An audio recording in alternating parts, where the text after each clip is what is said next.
සියල්ල සිදු වූ පසුවත් කිසිවක් උනේ නෑ කියලා හිතලා ජීවිතයට මූණ දෙන්න පුළුවන් නම් එයයි දිනුම.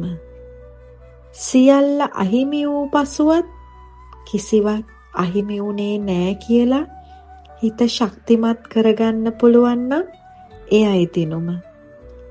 අන්තම පරාජයට පසුවත් එහෙම පැරදීමක් උනේ නෑ කියලා හිතන්න පුළුවන් නම් එයයි දිනුම.